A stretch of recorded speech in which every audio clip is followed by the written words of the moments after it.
wabarakatuh. Salam Kukar Pintar. Bertemu lagi bersama saya Rita Sinaga. Kali ini adalah pertemuan kita yang keempat. Nah, pada pertemuan ini kita masih membahas tentang cerita fantasi. Nah, dan buku yang kita gunakan masih menggunakan buku ke-13, yaitu revisi 2016. Oke, sekarang kita berdiskusi dulu. Sebelum masuk ke materi selanjutnya, kita berdiskusi dulu tentang pertemuan yang ketiga. Nah, pada pertemuan ketiga kita sudah membahas struktur teks dan kaidah kebahasaan. Nah, kalau untuk struktur teksnya itu ada orientasi, yaitu pengenalan tokoh dan latar. Nah, kalau komplikasi munculnya dan memuncaknya sebuah masalah. Terus kalau resolusi adalah penyelesaian masalah, serta kalau koda adalah nasihat dari si penulis. Nah, untuk kaidah kebahasaannya ada di situ adalah menggunakan kata ganti, terus kata sifat, kata sambung atau konjungsi, kata ungkapan, kalimat langsung, dan kata hiasan. Oke, sekarang kita maju ke part ini. Tujuan pembelajarannya ada dua. Yang pertama, menyunting cerita dari segi bahasa, dan yang kedua adalah melengkapi cerita fantasi. Oke, kita mulai yang pertama. Sekarang menyunting. Menyunting itu apa? Menyunting itu adalah kegiatan mengedit, mengubah, atau merapikan susunan letak atau penggunaan bahasa sebuah naskah tanpa mengubah makna dari naskah tersebut, ya. Nah, di sini ada contoh, perhatikan contohnya. Di sini ada kalimat yang ditebali pada kalimat yang sebelum disunting itu adalah aku gugup bingung. Itu yang belum disunting. Nah, setelah disunting kalimat ini berubah menjadi panjang, yaitu aku berjalan berputar-putar melihat tak tentu arah sambil menghela napas besar. Di kepalaku muncul berbagai macam pertanyaan dan kemungkinan yang semakin membuatku pusing. Nah, ini adalah contoh kalimat atau teks yang sudah disunting.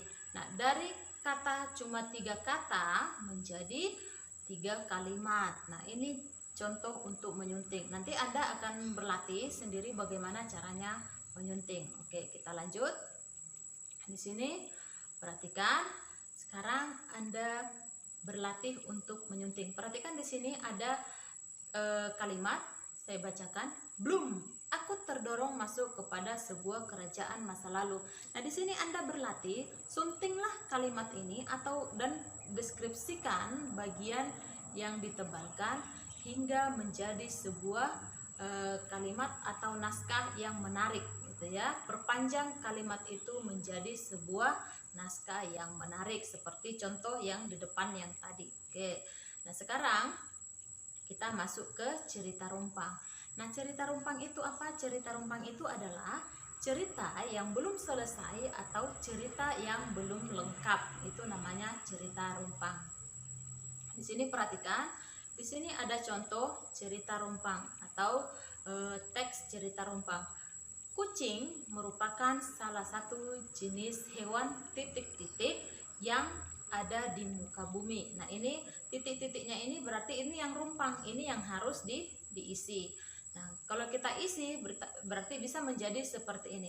Kucing merupakan salah satu jenis hewan mamalia yang ada di muka bumi. Berarti titik-titiknya ini kita tambahkan kata mamalia. Jadi kalimat ini menjadi sebuah kalimat yang lengkap dan utuh. Nah, dan seterusnya itu yang nomor 2 juga masih titik-titik. Itu perhatikan, di sini sudah ada jawabannya. Oke, yang nomor 2 jawabannya peliharaan, ketiga kampung, dan keempat sphinx, gitu ya.